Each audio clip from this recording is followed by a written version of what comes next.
Journal podcast. It's a place where we talk about important things. It's a place where we bring a little slice of the news to you. It's a place where we do important things, have important conversations. It's also things that I like to talk about. My name is Cameron Cowan, and this is the Cameron Journal podcast.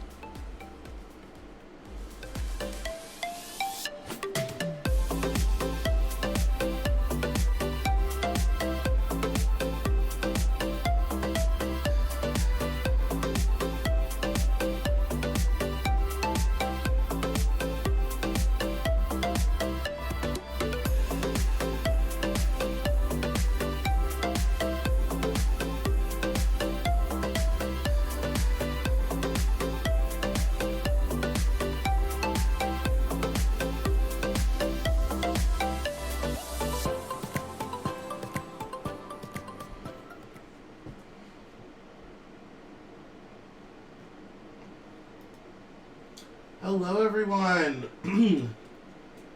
My name is Cameron Cowan. This is the Cameron Journal Newshour.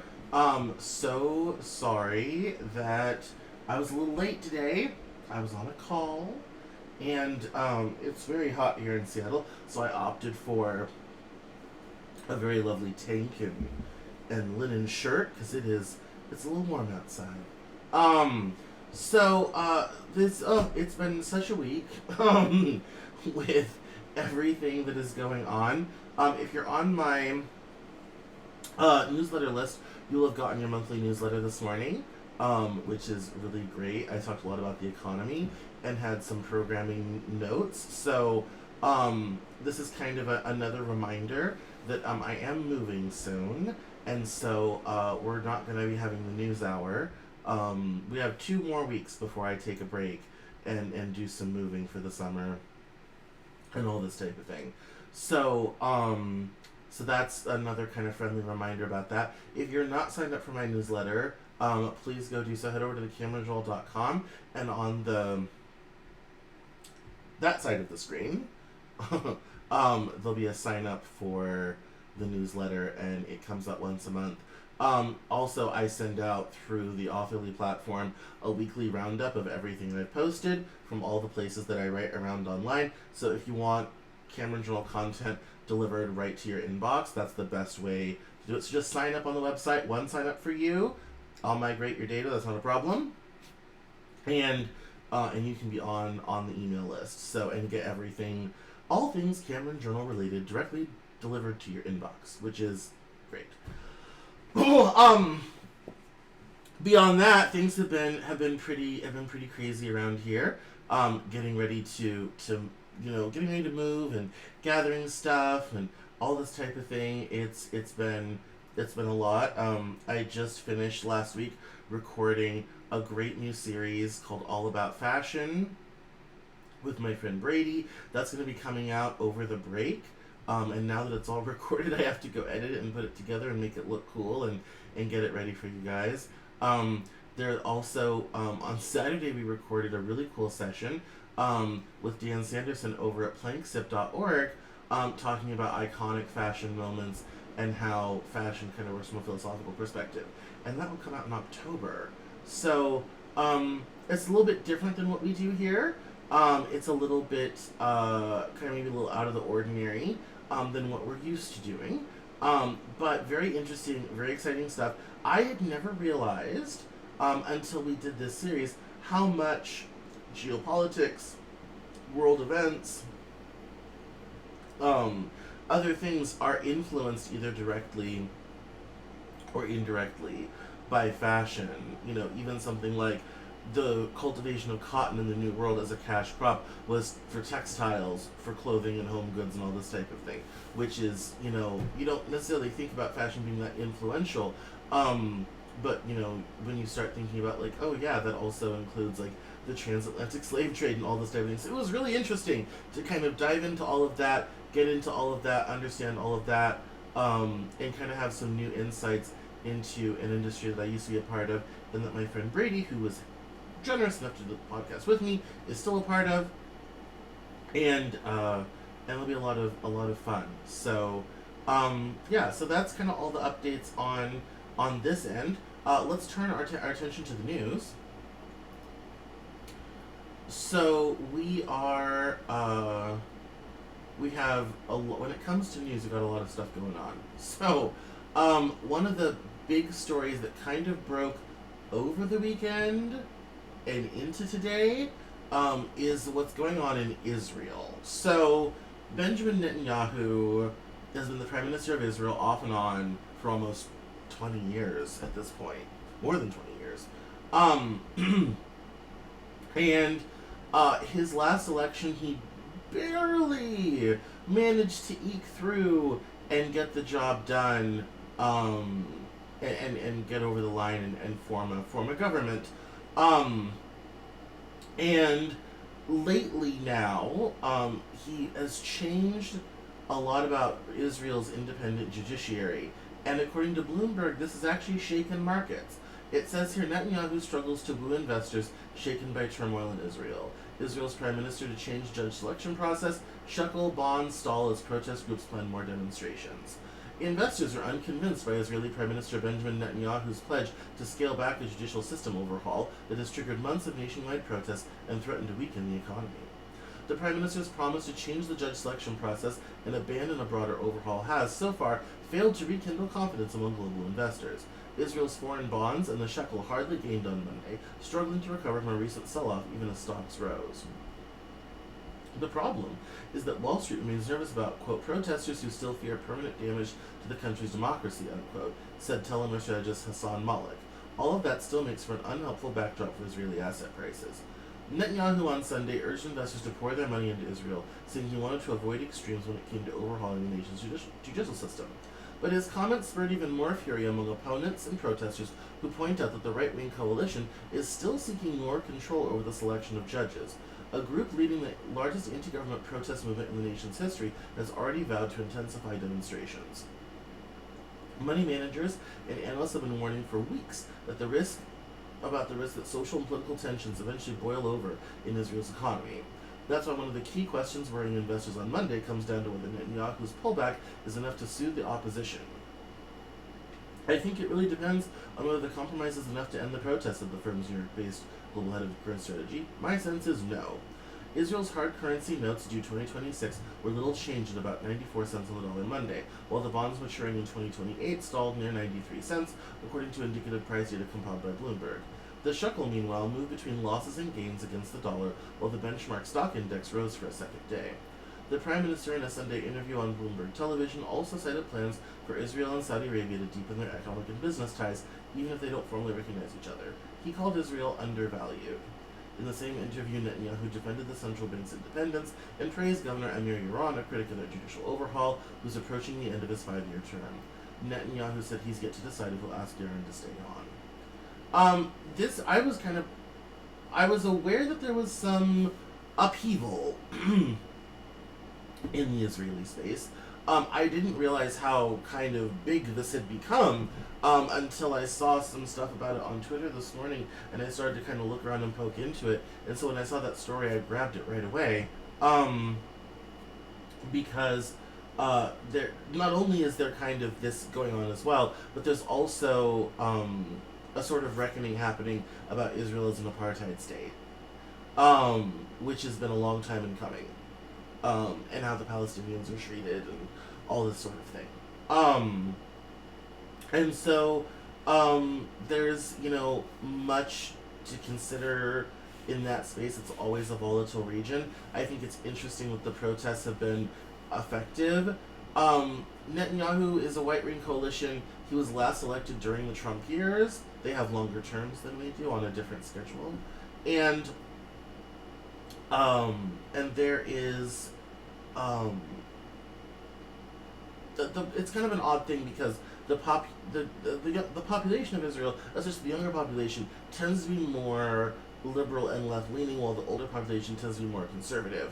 It is difficult to kind of break out of the right-wing conservative machine in Israel because of the tensions with Gaza and the West Bank and the ongoing conflict with Palestinians. And that honestly has kept Netanyahu in power. The last time he ran for re-election, he trumped up his relationship with Trump to help him win in the, being friendly and close to the United States would be good for Israel and all this type of thing.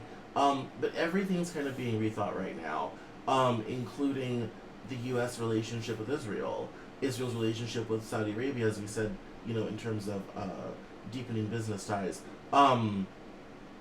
This is, also goes along with a major rethink of regional dynamics in Turkey. So there's a kind of a real shuffleboard going on around right now with all of that. I was watching a Peter Zine video earlier, and he was talking about the politics of the Black Sea and how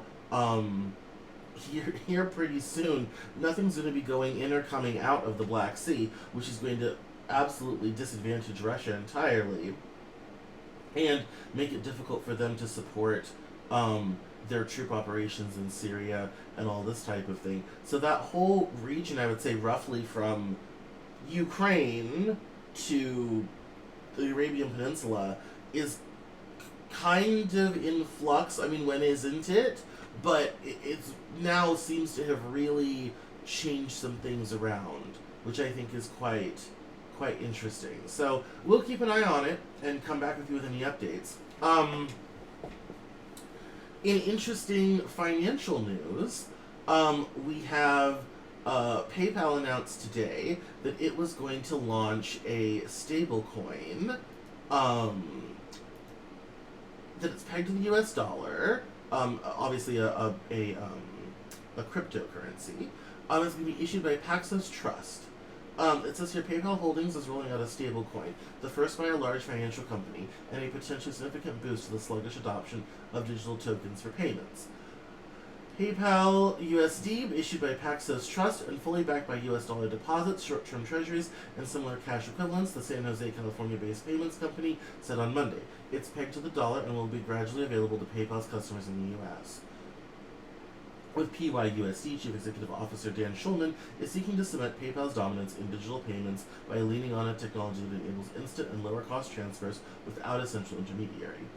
PayPal shares have slumped 33% in the past 12 months, the sixth worst performer of the NASDAQ 100, as the pandemic-era surge in online payments abated. The vision over time is that this becomes part of the overall payments infrastructure, Schulman said, who's preparing to step down in coming months, said in an interview. Stablecoins, that is crypto tokens that are pegged to an asset like the dollar, have been around for almost a decade, but they're mostly used by traders to move digital assets between exchanges and have made limited inroads into consumer payments. There's roughly $126 billion worth of stablecoins in circulation, according to CoinGecko, the biggest by far being Tether Holdings USDT. Some have been controversial. A high-profile attempt by Meta unraveled last year after intense regulatory backlash. PayPal itself paused work on PYUSD in February as regulators stepped up scrutiny of cryptocurrencies. The company now believes the regulatory environment is progressing towards more clarity and sees rising demand for an alternative stablecoin because of how concentrated the market is. Last month, House Financial Services Committee advanced a bill to regulate crypto stablecoins, which is being championed by Patrick McHenry, Republican of North Carolina. The PYUSD is designed to be redeemable for $4 at all times and can also be exchanged for other cryptocurrencies available on PayPal's network. It can be used to fund purchases and will soon be available on PayPal's popular payments app Venmo. Users will eventually be able to send their token holdings between the PayPal and a Venmo wallet. The coin can also be moved to compatible third-party wallets outside the PayPal network.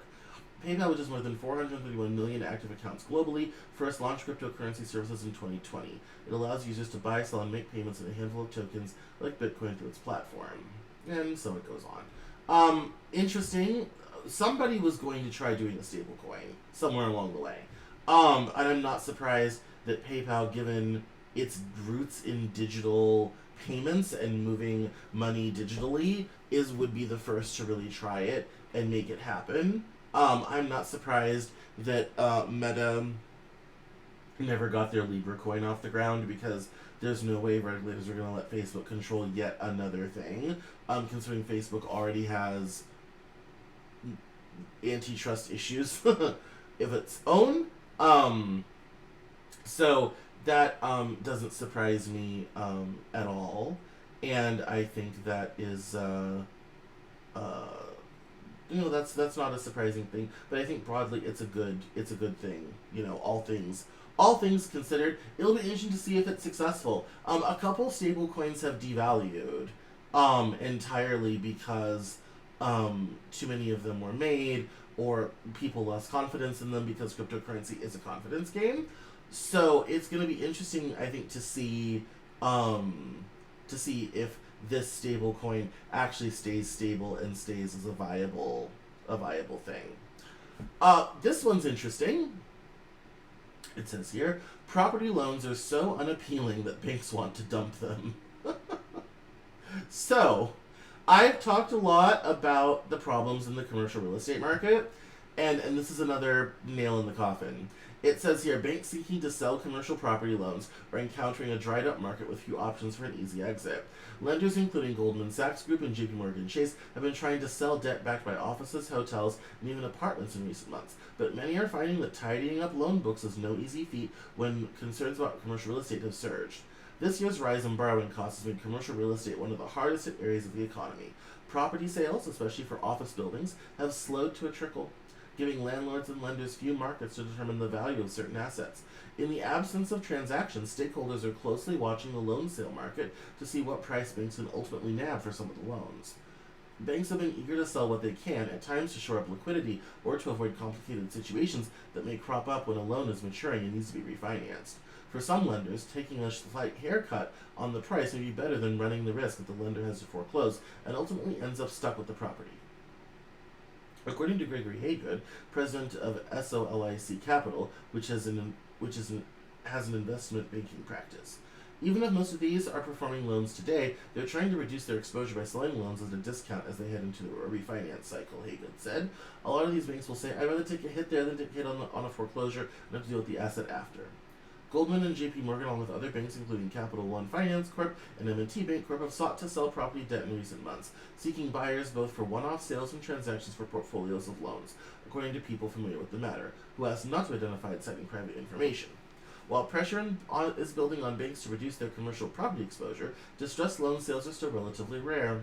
Many banks are opting to hold on to the debt for longer and work out situations with different borrowers. And then it goes on to the difficulty it is with selling the loans and the logistics behind that and trying to get liquidity going and the fact that these properties are not seen as valuable, therefore there is no market, therefore it's hard to value them properly and appropriately, and therefore nobody really kind of knows what to charge for these things, which is funny, but not honestly too terribly surprising given what's happened in commercial real estate. So, especially considering, with the tension right now between work from home, back to the office, all this type of thing, a lot of offices are still sitting empty as companies like people to come back in, but people don't want to. So that is always a difficulty there, for certain. So, the other kind of interesting story we have a couple things going. So we have a DeSantis story, we have a Trump story, and we have the Pittsburgh Synagogue situation. We'll start in Pittsburgh. So, you may remember back in 2018, the gunman went into the, what was that place called? It was a Pittsburgh Synagogue. It had a lovely name, too, and I don't have it here. From the New York Times. He went into the synagogue and shot the place up. Today, after his conviction, he was sent... The Tree of Life Synagogue. I knew it had a good name. The gunman recommended the gunman be sentenced to death today. The jurors had found the gunman guilty of federal hate crimes for killing 11 worshippers in October of 2018. It says here that nearly every morning for 3 months, family members and survivors quietly gathered in the federal courtroom in Pittsburgh. They listened to witnesses recount the terror of the morning nearly 5 years ago when a gunman murdered 11 worshippers in their synagogue, and to witnesses who tried to explain what drove the man to commit such horror. And on Wednesday they listened as a judge announced the jury's unanimous decision that the gunman, Robert Bauer, should be condemned to die. The verdict, after nearly 10 hours of deliberations by the jurors, was met with a mix of solemnity, gratitude, and relief among the survivors and relatives of those killed. Finally, justice has been served, said Leah Stein, whose father, Dan Stein, was killed in the attack. Even though nothing will bring my dad back, I feel like a weight has been lifted. The massacre on October 27, 2018, is considered the deadliest anti-Semitic attack in U.S. history, and the death sentence is the first handed down in a federal court during the Biden administration. Hate crimes like this one inflict irreparable pain on individual victims and their loved ones, and lead entire communities to question their very belonging, Merrick Garland, the U.S. Attorney General, said in a statement.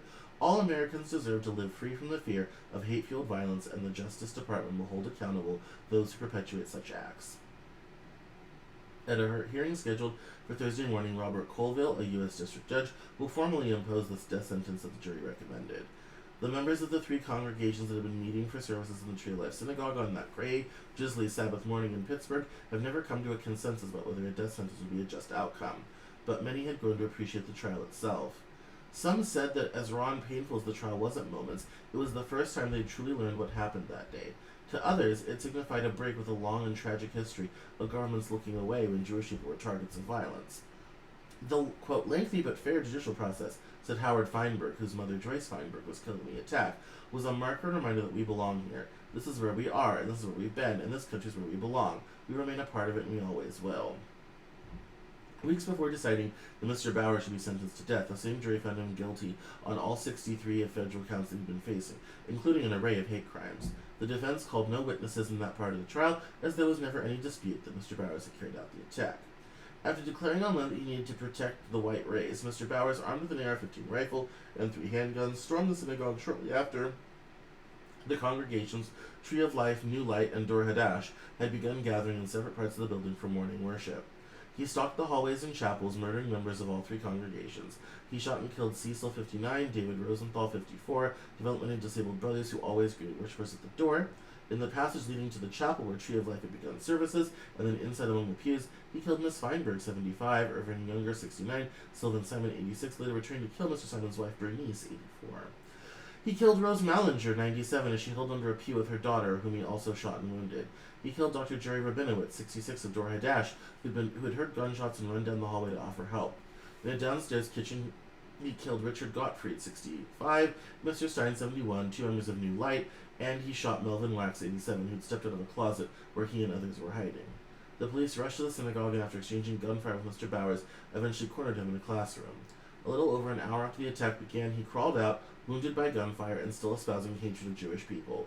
6 people, including 4 police officers, were wounded in the attack. Mr. Bowers' defense team, which included Judy Clark, a lawyer with a long record of defending people accused of capital crimes, had repeatedly offered to have Mr. Bowers plead guilty in exchange for life in prison without the possibility of release, but the government rejected these offers. In the penalty phase of the trial, Mr. Bowers' lawyers argued that he had suffered throughout his life from severe mental illness and that he bore the emotional scars of a chaotic and unstable childhood. He had been committed to psychiatric hospitals multiple times during his life and tried to kill himself more than once. Several experts called by the defense diagnosed him with schizophrenia, and one psychiatrist who had interviewed him for nearly 40 hours said he had become obsessed with delusions about his duty to fight the forces of Satan before the approaching apocalypse. I wish we could have a conversation with the challenges he faced in life, how he tried to make it in life, Liz Clark told the jury in her closing argument. I wish we could have a conversation about how he tried and failed, and tried again and failed again, and tried again. And I wish we could have that conversation about how he finally succumbed to his damaged brain and his mental illness. And yeah, it's a difficult thing, and when I saw the headline this morning, what did I feel? I felt a bit sad.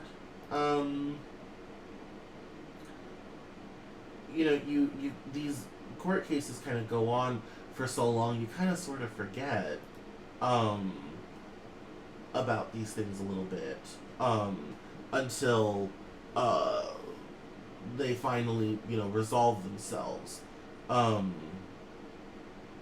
sort of thing, and it's a sad thing. I remember being so shocked by that. I mean, Pizzagate was bad enough, and administration of a pizza parlor was bad enough, but you go into a synagogue where people are worshiping, and Dylan Roof went into that Baptist church, and all this sort of thing. We've had so much violence over the last several years, and we've had, this sort of just has been broken open in ways that I never anticipated and never thought would be a thing. I still don't quite understand it, I will say. Um, and I wish I did. Um, and it's funny that he got the death penalty because in season 2 of the Cameron Journal podcast, I had done, by reader request, an episode on the death penalty. And I recently, with planksip.org, it went out today actually, republished the script from that show. And I had added some content and updated some things and invited people to go listen to the whole thing because the episode is quite beautiful, if a bit creepy. And so this has been on my mind because I just was working on this over the last couple of days, and it is a very tough thing. He had a life too, and it's gone terribly wrong. And he ended the life of what I'm sure were some lovely people. And unfortunately for him, we cannot abide that in our society. And while it might be convenient to lock him in prison forever,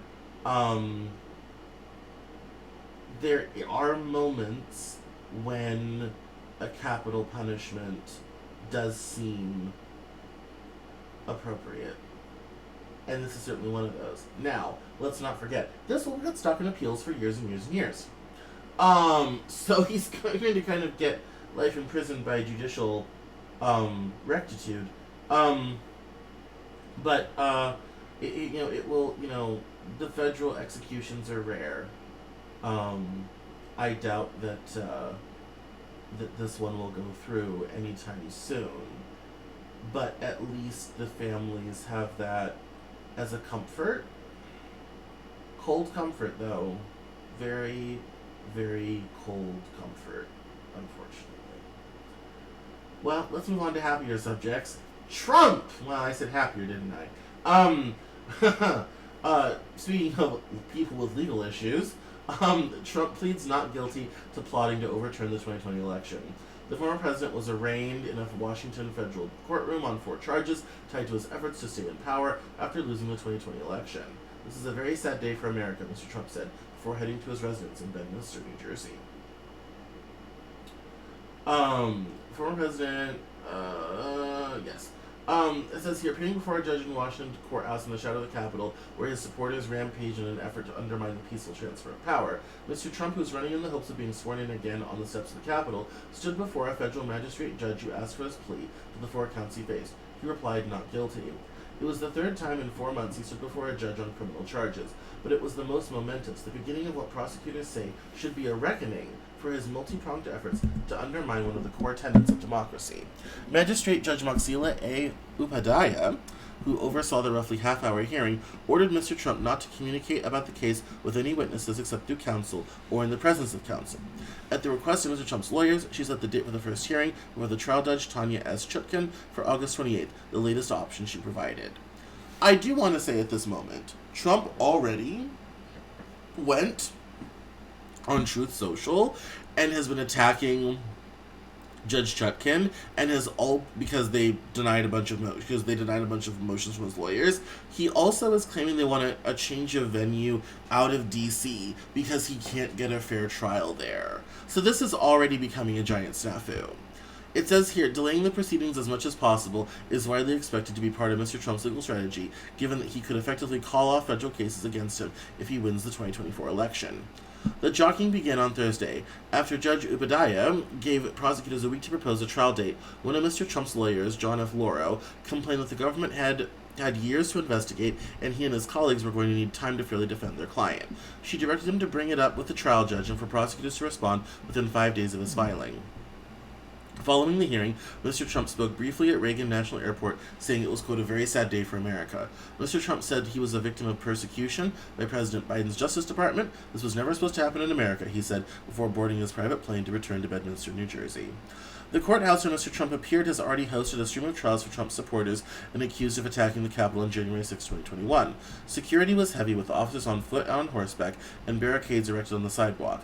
The crowd, made up of Mr. Trump's critics and his supporters, clogged the area outside outside the courthouse, with some carrying pro-Trump signs and others shouting anti-Trump slogans, including "Lock him up." And that, yeah, I mean, that's really been the major stories. Like, there's just all of these cases. And I read this morning that apparently there's movement in Georgia, an indictment from Georgia over Trump trying to talk the Secretary of State into throwing him the election is apparently going to come down here soon. What's so stunning about this is, in despite of indictments and endless legal troubles, Trump is still the front runner in the Republican Party for the nomination, and it's not even close. He is still cooking along at 51%, and the nearest competitor, DeSantis, is at 17%. We're going to get to Mr. DeSantis here in a minute. That's, I think, what's kind of so frightening about the whole thing. However, I think a lot of people, wonder, oh my God, how could they still support him? Because as far as a lot of the Trump supporters are concerned, this is the natural arc of the story he told them. Remember, it's been the deep state is after you, I'm the only thing that can defend you against the deep state is coming for you, that's been the narrative. So, of course, when that's the narrative, when the government comes a-calling for you broke the law and need to be held accountable for it, when the government comes calling for that, it only seems natural, oh, this is the deep state. This is exactly what he was talking about. Like, this is the natural part of the narrative. And so, of course, it makes sense that he would have this happen to him, and people are going to stick by him because, as far as they're concerned, he's gotten the short shrift. And, and he's really a good guy, and none of this stuff is nearly as bad as what Biden has done. And what about and when you talk to Trump supporters, you'll always hear that, where you'll say, well, Trump, hid classified documents. Well, Joe Biden did too. And, and Trump's clearly corrupt, and so are his kids. And they'll say, well, what about Hunter Biden's laptop? I mean, this is the back and forth. It's always, what about? No matter how you attack it, it's always, well, the other side does that too. So Trump must not be that bad. And so, in a weird way, this isn't going to go anywhere. I know that sounds dumb, but it just isn't. And Trump's not going anywhere. All of the people on The View and elsewhere who think that these cases are going to be what takes down Trump, I have sad news for you. Not going to happen. Trump's not going anywhere. Oh, and by the way, he's running in 2024. So get ready for that. And speaking of that, Ron DeSantis has taken a new view. It says here, DeSantis bluntly acknowledges Trump's 2020 defeat. Of course he lost. Joe Biden's the president, the Florida governor said in an interview with NBC News. He and other Republican presidential candidates have been testing new lines of attack against Donald Trump. Governor Ron DeSantis of Florida clearly stated in a new interview that Donald J. Trump lost the 2020 election, diverging from the orthodoxy of most Republican voters as the former president's struggling GOP rivals test out new lines of attack against him. Of course he lost, Mr. DeSantis said in an interview with NBC News published Monday. Joe Biden's the president. Mr. DeSantis, who's polling well behind Mr. Trump for the Republican presidential nomination, had acknowledged on Friday that the former president's false conspiracy theories about a rigged 2020 election were unsubstantiated. While the Florida governor is not making a complete break with the election-denying wing of the Republican Party, he said in the latest interview that there were various problems with the 2020 election and described it as, quote, not perfect. His comments represent an apparent change in strategy. For years, he dodged direct answers to questions about whether he believed the contest was stolen, and during the 2022 midterms, he campaigned for election deniers. Mr. DeSantis' increasingly aggressive stance serves to buttress his overall argument against Mr. Trump, namely that under his leadership, Republicans have performed poorly in 3 elections in a row, and it suggests that Mr. Trump's legal problems have sent his Republican competitors looking for some way to take advantage. It says here, so far, most prominent candidates, former Governor Chris Christie of New Jersey and former Vice President Mike Pence have spoken out strongly against Mr. Trump. Mr. Christie is running an explicitly anti-Trump platform. Mr. Pence has said that Mr. Trump deserves, quote, the presumption of innocence, but has also said he would testify in the former president's trial over January 6, 2021, if required to do so. Quote, the American people deserve to know that President Trump asked me to put him over my oath to the Constitution, but I kept my oath and I always will, Mr. Pence told CNN. And I'm running for president in part because I think anyone who puts themselves over the Constitution should never be president of the United States. And that, I think it's interesting that the party is trying to break away from him, but as I said a moment ago, it's not going to matter. It's not. People love Trump. Life was better under Trump. Things were better, all this type of thing, and he has crafted this narrative that he's the only one that can save them from the problems that they have. If this sounds like Adolf Hitler or Mussolini, yeah, we're at that point now. We're at that point where we have a solid part of the country, not obviously half the country, but half the Republican Party, 40% of the country, who believes that the only one who can save them is a orange reality show host. And it's no secret why people have been disenfranchised for so long. They will believe anything that anybody says who's offering them a modicum of hope. I keep telling the people, this is the plot of the popular musical, The Music Man. When you have been downtrodden for so long, anyone that comes along and offers you a modicum of hope, you will cling to it. Like survivors from the Titanic on a lifeboat. You will cling to it so much and so hard because they're the only hope you've seen in years. They're the only good thing that's happened to you in forever. And it's really unfortunate that we've reached a place in this country where that's true, but that's years of austerity, that's years of neoliberal economics, that's years of all that stuff. And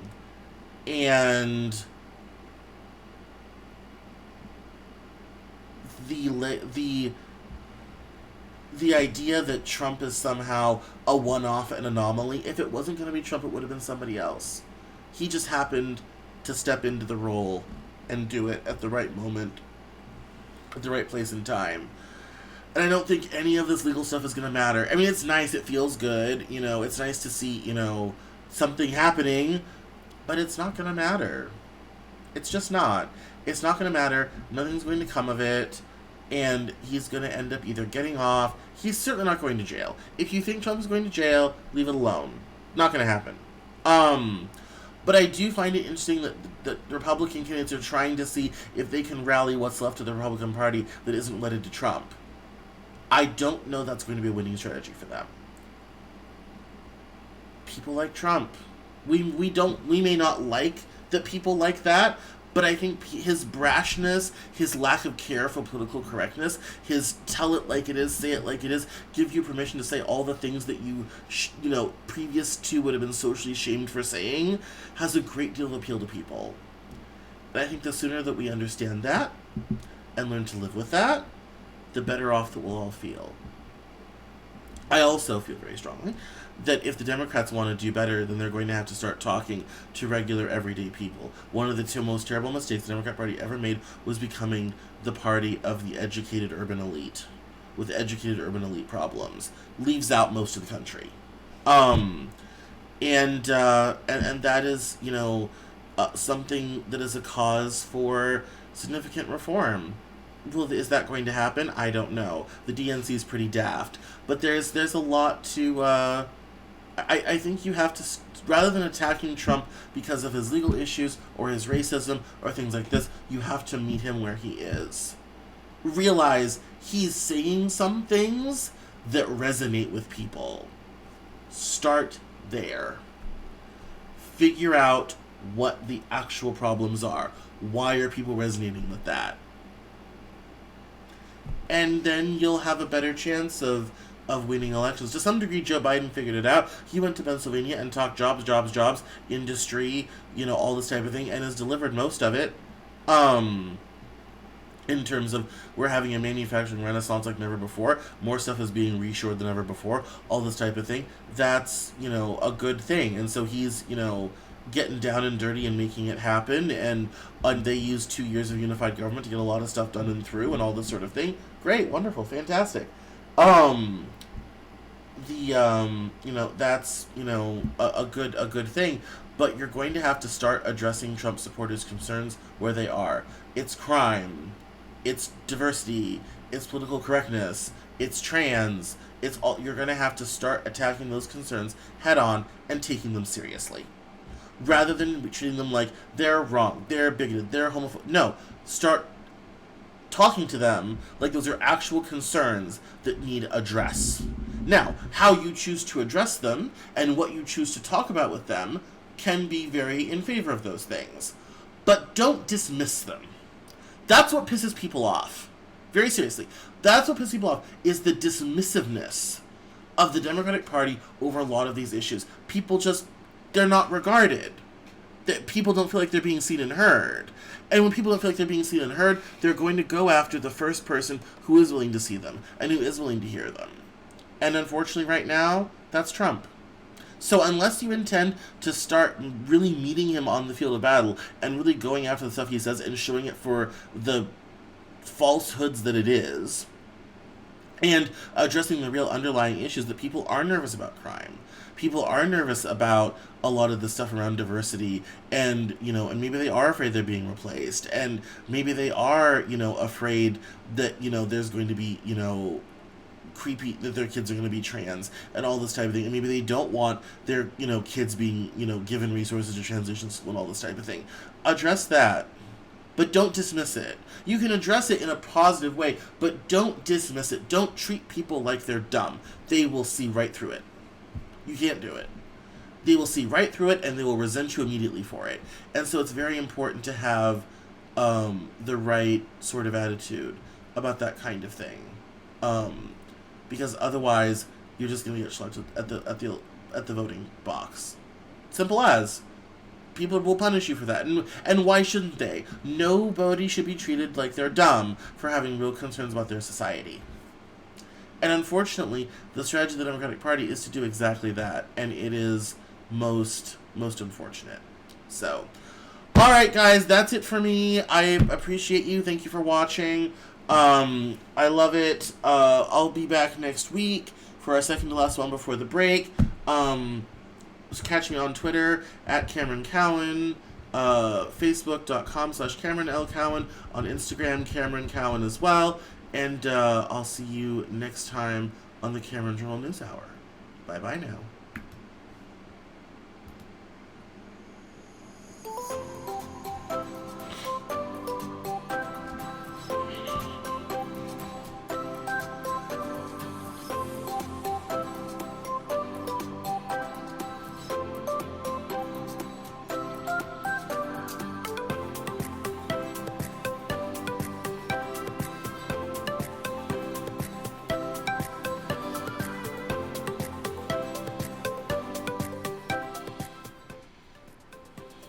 That's all for this episode of the Cameron Journal podcast.